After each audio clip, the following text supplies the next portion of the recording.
premiers mots de Benjamin Netanyahou, justement, ça a été de dire on est en guerre et on va remporter cette guerre. Et alors c'est là où j'ai du mal à suivre. Je suis un ancien officier.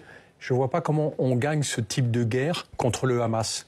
Parce qu'il y a une confusion totale qui est largement étendue dans les esprits. On a l'impression que la bande de Gaza, où sont réfugiés 2 millions de Palestiniens, c'est le Hamas. Le Hamas n'est pas la bande de Gaza. Donc faire la guerre à la bande de Gaza pour mettre fin au Hamas, c'est un non-sens d'un point de vue militaire. Les frappes auxquelles j'assiste, vous l'avez rappelé, plus de 2000 cibles touchées. Ça, ce sont essentiellement une source gouvernementale israélienne qui des moyens de bombardement aérien et de bombardement terrestre. J'ai guidé pendant des années ce genre de bombardement. Pardon, mais avec ça, dans une zone comme Gaza, vous ne faites que des dommages collatéraux. Pour tuer une personne, vous en tuez 50. Donc pour moi, cette guerre, elle va surtout légitimer le Hamas pour les 10 prochaines années. C'est une impasse sanglante dans laquelle s'est lancé Netanyahou pour sa propre survie politique.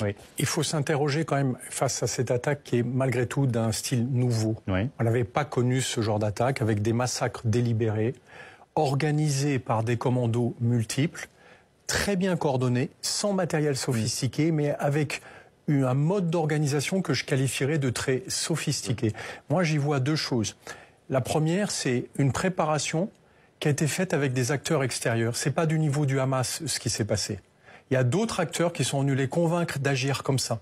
Parce que arriver à cibler et à faire de ces massacres, vous vous rendez compte, on est au 5e jour des combats. L'armée israélienne n'a toujours pas repris le contrôle complet du territoire israélien. C'est son premier rôle. Avant d'aller attaquer Gaza, son rôle, c'est d'abord de rétablir la sécurité. C'est-à-dire que tous les terroristes infiltrés n'ont pas été retrouvés. Exactement. Et pourquoi? Parce qu'ils ont utilisé un modèle qui est assez sophistiqué de cellules dormantes, c'est-à-dire d'équipes qui s'infiltrent sur place, qui ne sont pas actives tout de suite, qui attendent que l'armée pense avoir sécurisé le territoire et qui redeviennent actives. Et du coup, on découvre au fur et à mesure de nouveaux charniers parce qu'en fait, on a du mal à aller partout et à voir ce qui s'est passé.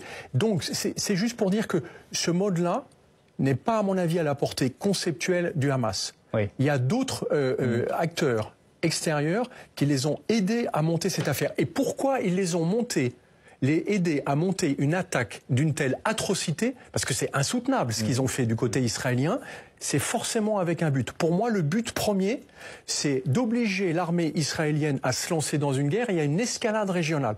Et je dis juste, par mon analyse, que, à mon avis, Tsahal va beaucoup trop vite et surtout que Netanyahou, parce que c'est lui qui a la responsabilité de cette attaque, il se précipite exactement à l'endroit où l'attend le Hamas. Et j'ai juste réfléchi. Dans une guerre comme ça, l'émotion ne doit pas empêcher la réflexion. J'ai un petit peu de mal avec cette notion de corridor humanitaire. En général, c'est le truc qu'on invente, qu'on sorte son chapeau, quand on ne veut pas condamner une opération militaire qui n'est pas soutenable. Assiéger la bande de Gaza, comme au Moyen-Âge, parce que c'est ça que va faire l'armée israélienne, parce qu'elle a été agressée. Pardon, c'est moi qui termine. Parce que l'armée israélienne est horriblement vexée d'avoir perdu la première phase de la guerre, où elle n'a absolument pas vu venir les choses, et surtout elle a été très lente en réaction par rapport aux massacreurs qu'a envoyé Hamas. Mais du coup, aujourd'hui, l'ONU l'a rappelé, assiéger une population civile, c'est un crime de guerre.